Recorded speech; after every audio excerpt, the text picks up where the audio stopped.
Hey guys, so René Martin here, part 3 of my series on gear for the 2017-2018 season. So I wanted to do this part on clothing, and I wanted to do it in the backcountry. So here I am, but also realized that I could give you tips on how to move around in the backcountry and yeah, that sort of stuff. So hang on, here we go.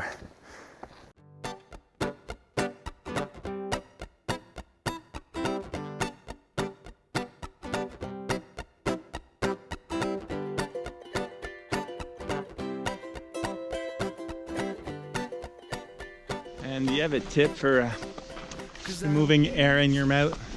It's so discomforting. I really hate that.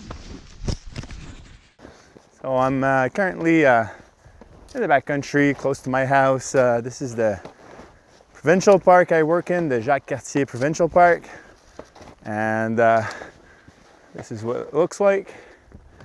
But this is all natural, nothing's been cut. And there's 100 acres around here that you can ski. And so we'll talk about clothing, heat management, how to make your own tracks, and just little basics of how to get by in the backcountry. Yep.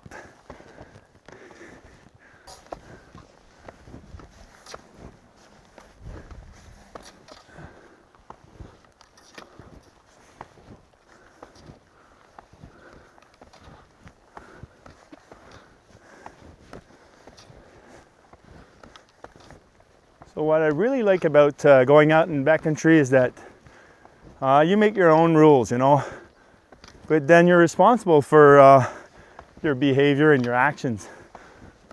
So if you're not experienced, I recommend that you take like a place that you're going to be able to ski, and that the skiing is not a challenge. So right here it's pretty mellow, open forest. So that's an easy slope for me. So really the challenge is going to be moving in the mountains more than the skiing part. Skiing is still fun, but you know, my first run, I'm not hitting something really hard, and the skiing part is not the challenge. And also, like, I chose a slope that's about 300 meters vertical. So that's about 1,400 feet. And well, it's not too much, you know, like it's reasonable, it's fun to go down, but it won't take me like too long to go up, and I'm not going to be exhausted after one run.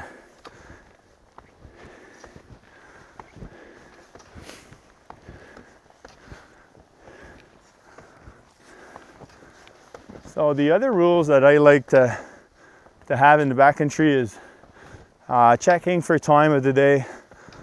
Trying to leave a buffer. I'm gonna leave the backcountry before it gets dark. So I like to plan like a 2-hour window where, you know, if the sun is setting at 4, I'm trying to leave the backcountry by 2 o'clock. So I have that 2-hour window. As the spring progresses, obviously, you have more and more time in your day, but yeah, that's a good general use of common sense as you begin.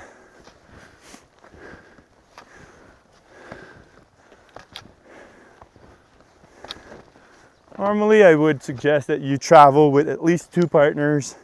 So a trio is really a good number to start going in the backcountry. 4 people is also really good. More than that, there's just too much people. And less than that, if something happens, well, it's hard to cope and to make like a efficient emergency plan. Always think that you have to, you know, evacuate yourself the most.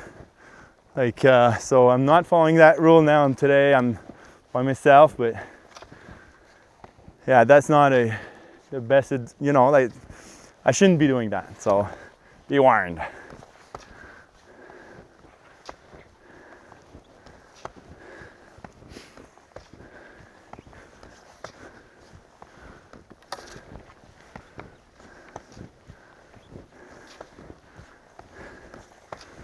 funny because I'm doing this vlog, I guess, and I'm thinking about the subject as I go up, and realize that there's a lot of stuff that I've learned over the years that I wanted to share with you. So here's my 2 cents on going uphill, and also after that, at the top, I'm going to talk to you about clothing.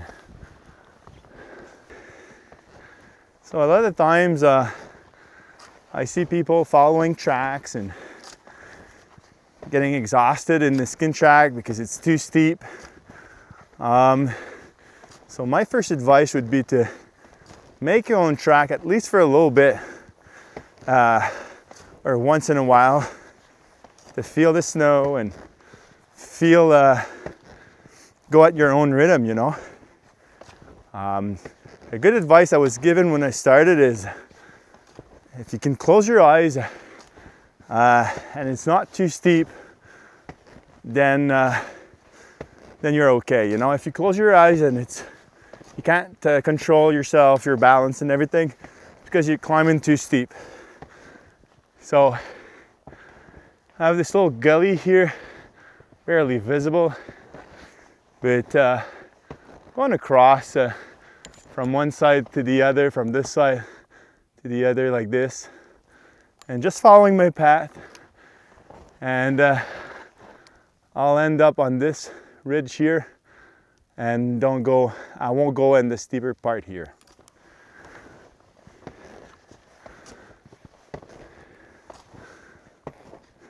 A lot of times, like, people will start their hike with way too much clothing, and after 5-10 minutes, they'll just stop and remove half of what they were wearing. So I guess that's okay, you know.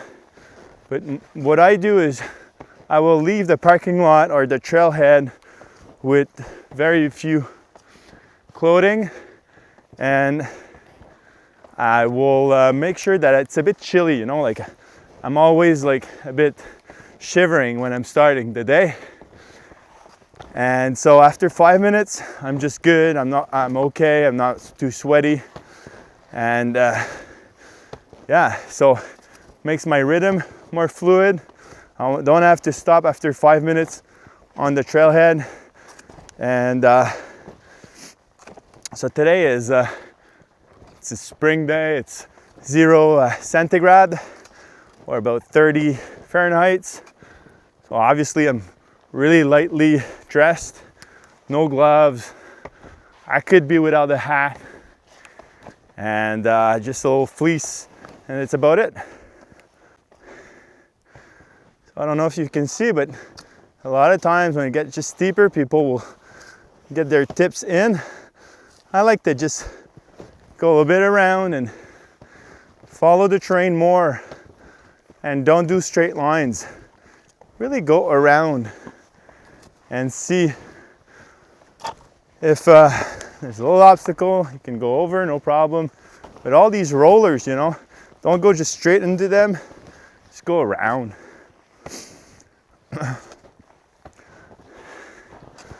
Another great advice I was given when I started is make big steps and to glide the ski on the snow instead of lifting it, you know.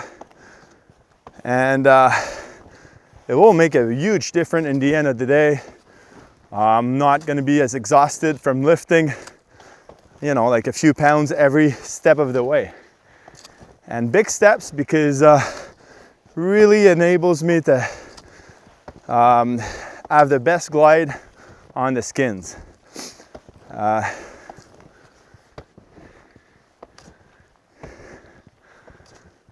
So what I really like to do is make big steps and glide my skis.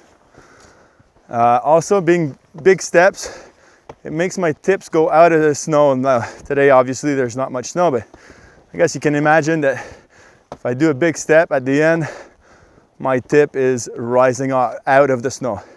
Now I'm exaggerating the movement, but just, you know, like that would be the normal. And it makes a big difference.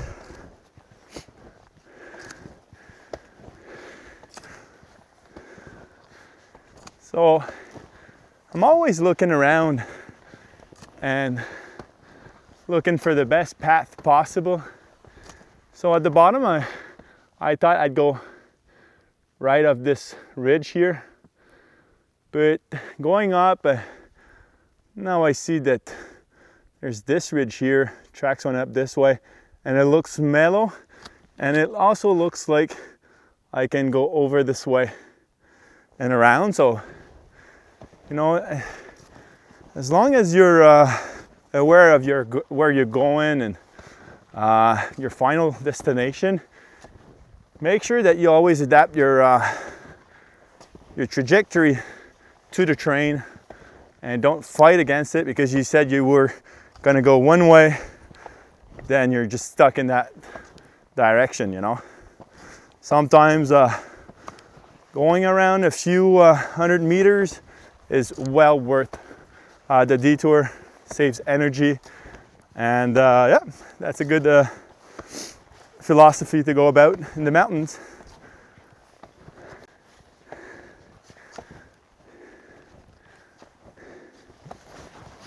So as you can see here, it's a lot of deciduous forest, really wide open.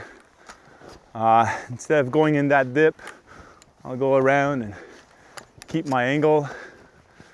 I'm on this nice shoulder now, so the chances of having somebody skiing on me is less than if I was in the middle of that ball or the other side. So that's another factor to consider.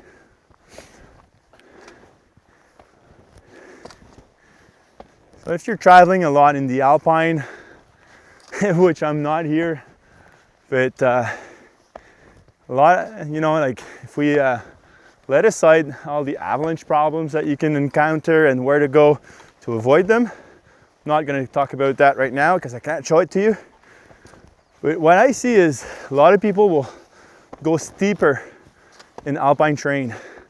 I don't know if because there's a lack of reference point like trees, or so this is the place where I like to really close my eyes and try to see if I have a good angle. And yeah, it doesn't matter if you do more crisscrossing, but if you're in a steep 30+ degree angle of slope and you're going aggressive, it will take a lot of your energy.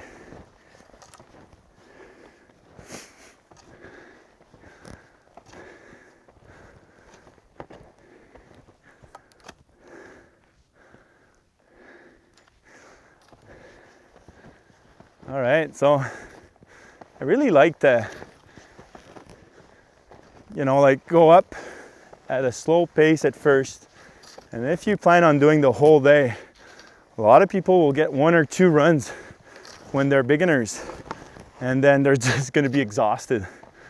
So when I'm guiding or with friends that are not as used to climbing, I will make sure and go the extra mile to really force them to have a slow pace at first, at least on the first way up, second way up, and it will pay in the long run, you know.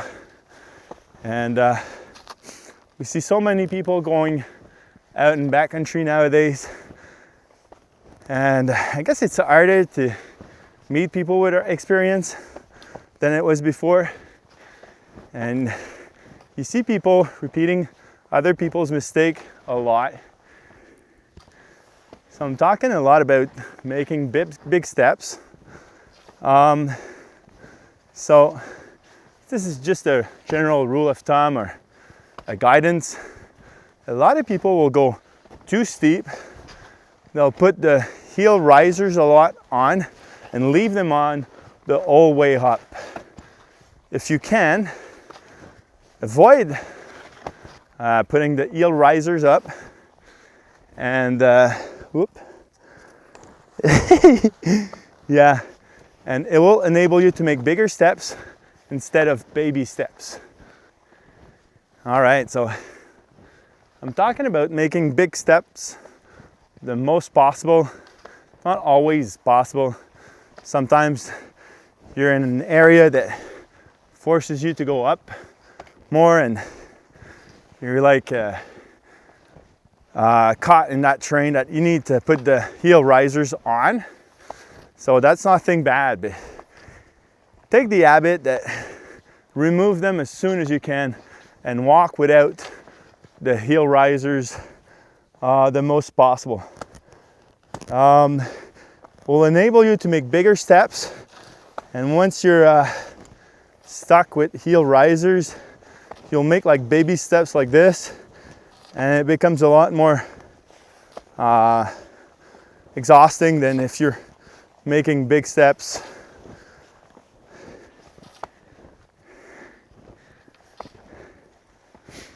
So remove the heel risers as soon as you can. Avoid putting them on if you don't need to. And if you need, well, put them on for the part that you need them, and then remove them as soon as possible.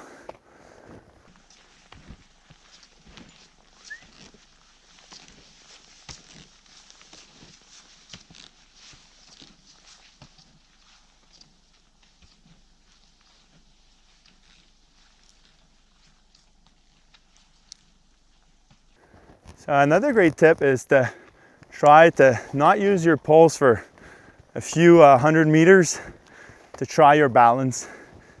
If you're going too steep, like probably this is going to be really hard. So yeah, just holding the poles in one hand, not using them, and then you know that you're in a good position.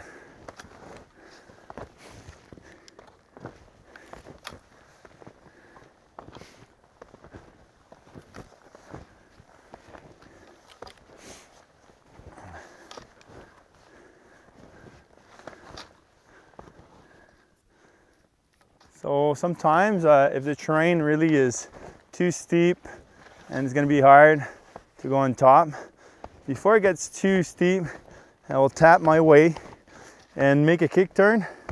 For that, it needs a little practice. So practice in a controlled environment where you're not stuck and you have to do it in a steep incline. So just make a big step and make sure that your tail is clearing your ski. Like this wouldn't work obviously, but if it's clearing, you're okay. Then I'm going to move my poles up in front of me about the same distance as my boot, transfer my weight onto my right ski, stand up, and then this ski here, it's kind of free. I'm gonna kick it toward me. So obviously here I'm exaggerating the movement bit and turn it with my direction that I want to go. So go up and where you want to go. So that's the kick turn, guys. If you can avoid using it, you don't, like, this is a bonus. If you have to do it, do it. But if you can avoid it, just turn your skis and go around the obstacles.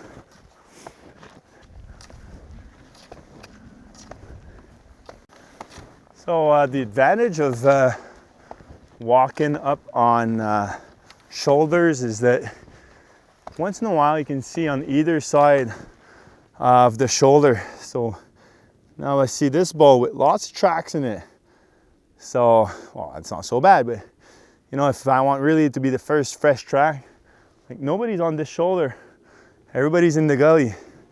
So if I was walking up the gully, I wouldn't be able to see all this. So now I'm gonna go see on the other side of the shoulder.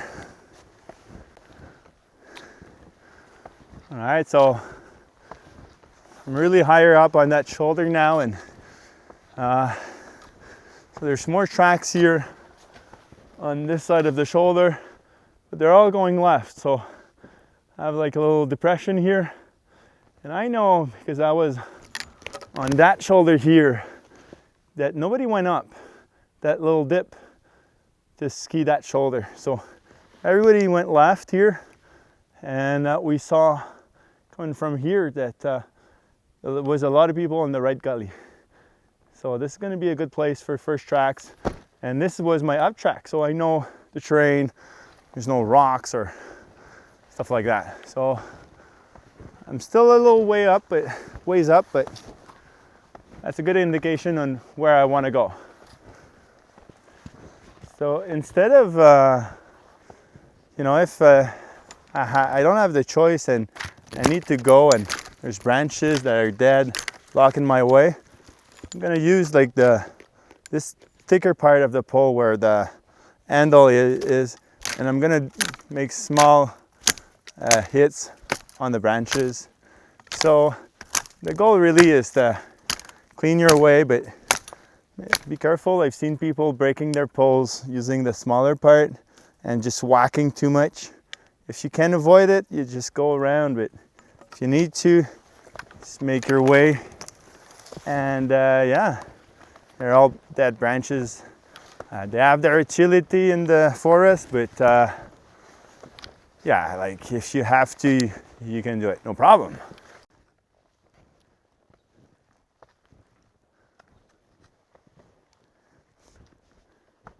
So as I get to the top, I'll find a nice flat ground. I'm gonna try to have my stuff organized as much as possible. So that's the way I like to do it. I'll first remove the pack. If I'm on a steep incline, I'll put it on the top of me, not at the bottom. And so the first step is really to be putting an extra layer or two. Because it's a warm day today, this is not super critical, no wind, but sometimes when you get to the top, it's really worth, even if you're sweaty, to have extra layers. So I like to put my insulation over my jacket that I'm gonna ski with. So this is only gonna be used to warm myself up while I'm at the summit. So I also put my helmet right now, so it's out of the way in the backpack. Helmet's a big pain in the butt in the backcountry, but safety first. All right. And last but not least, goggles. So depending on how you're used to it, you can remove your skis and remove your skins, or you can remove your skins while you're I'm gonna put that here so you can see. So it's still clipped on. So I like to buckle up first everything, so I got more control. I'm gonna remove the walk mode in my boots. Ooh.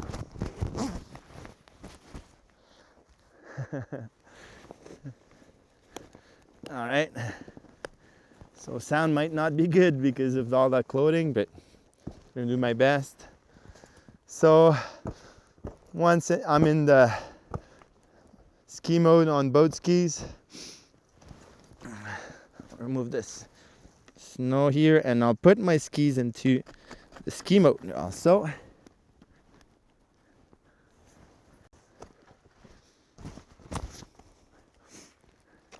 So when I'm in the ski mode, I'll start with the downhill ski. As you can see here, there's a branch, so I tried to avoid getting some stuff in the way. So I'll move back a bit, get my skis behind. So there's many ways of doing it. Just find one that's comfortable for you. So when I'm about at the boot, I will swing my leg forward, get it in the snow, and then pull on the skin. So, like I said, there's many ways to do it. That's one. I like to fold it in 2 or 3 minimum. I like to put them in my jacket, like so. So the other way is to cross over and to get your skis this way and grab your tail depending on the skin also, there's different skins. I'm at boot, and then I'll pull on it like that. So sometimes I like to get the snow out first. You can do it on your pants, just like so. And you can also fold them in 3 like this. And when it's windy, it's a lot easier. And voila.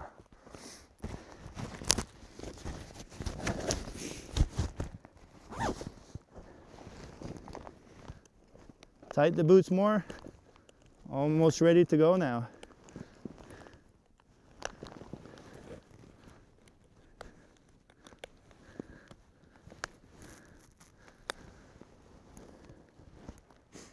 So when I'm ready to go, sip of water, eating and all that stuff, I'll remove my extra layer.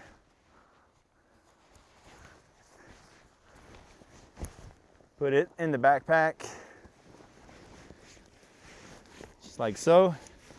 Now the backpack is a lot more empty because I've got clothing on me. So I don't need to have the outside pocket. So I like to put it inside like that. Makes the pack smaller, and then you can attach a pack. So as long as there's no snow coming inside, you're good. Close the pit zips here on the sides.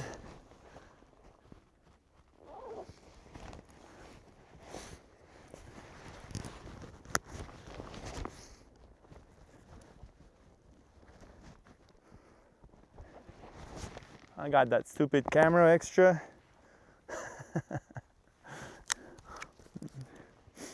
Shorten the ski poles for Telemark. So I'm 6'1" or 180 something centimeters, I think. So I will adjust my poles from 135 centimeter to 120 going down. So 15 centimeters difference. It's about what I like. There's no set way to do it. Everybody's got their own. Some people use fixed length pole, as I talked before in another vlog. And then I'm ready to go. Enjoy. Yeehaw. Oh, I forgot. So I forgot to talk about clothing. So yeah, so I use this under layer. It's an expedition weight Polar Tech underwear. Then I use like just a small fleece, and that's my base layer for 90% of the day out in backcountry. I like this jacket from Black Diamond. So it's an hybrid shell with shoulder and like a Gore-Tex like material at the top. This one's like 5 years old, and really like it because it's really breathable. And if it's a light rain or just wet snow, I'm still able to manage humidity. If it's too wet, I'll use a full Gore-Tex. For the pants, use a full Gore-Tex. And then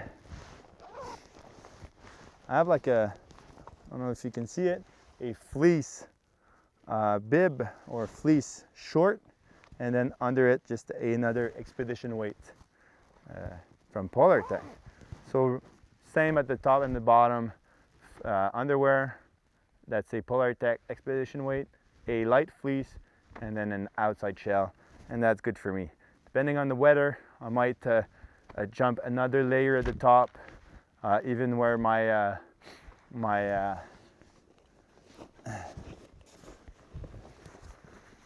down jacket. If I'm gonna ski with the down jacket, I'll put it under the jacket just because of all the branches. It could kill it, but most of the days, this is just for transitioning. I do have my guide gloves at the bottom of the backpack. We'll usually wear this at the end of the day when I'm getting more tired, more cold, or on colder days. But give you an idea, like these I can wear them from like +10 to -15 degrees Celsius, which is +32 to around 0 Fahrenheit.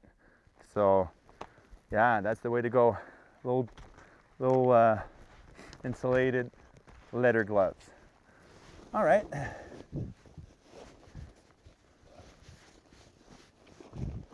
So as I said before, even though I don't like wearing the helmet much in the backcountry, I do. I don't mind wearing it. I just don't like to carry it up the hill because the backpacks are not great to have them on, but it's worth it, I think. All the branches, the trees, those are the main dangers here. So yeah, play safe, like they say.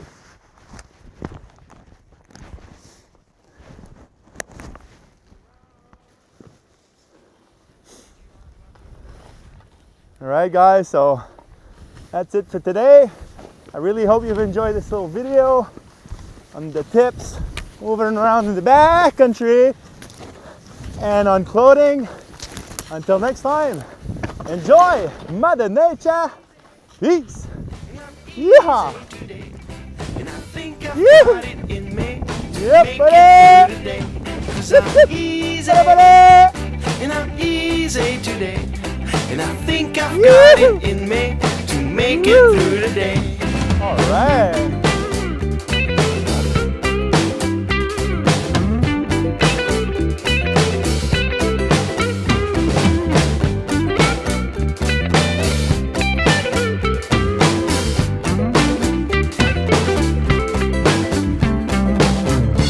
Can I buy you when you're around? Well, I'm sure you can. Shall we make this a double? Well, I'm sure we can. Can we bum another lift? Oh, I'm sure we can. Can we take this to the next level? Sure we can.